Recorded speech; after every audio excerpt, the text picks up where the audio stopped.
عشية هذا اليوم وعلى الساعة 9 ليلاً بتوقيت المغرب تتجه أنظار الجماهير المغربية إلى ملعب سانتياغو في الشيلي، حيث يخوض المنتخب الوطني لأقل من 20 سنة مباراة تاريخية أمام نظيره الأمريكي ضمن ربع نهائي كأس العالم للشباب. لقد قدم أشبال الأطلس أداءً بطولياً منذ انطلاق البطولة، بروح قتالية عالية وانضباط تكتيكي مميز جعلهم من أبرز مفاجآت المونديال. تأهلهم لم يكن صدفة، بل ثمرة عمل طويل من الجامعة الملكية المغربية لكرة القدم ورؤية رياضية طموحة تهدف إلى بناء جيل واعد يمثل المستقبل المشرق للكرة المغربية. المنتخب الأمريكي بدوره يعد من أقوى المنتخبات في فئته، يتميز بسرعة لاعبيه وقوة لياقتهم البدنية، ما يجعل المواجهة صعبة ومثيرة في آن واحد.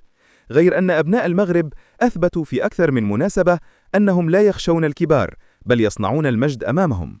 هي لحظة فخر لكل مغربي ودعوة لكل محب لكرة القدم أن يقف خلف هذا الجيل الذهبي الذي يحمل راية الوطن بكل شرف وإصرار.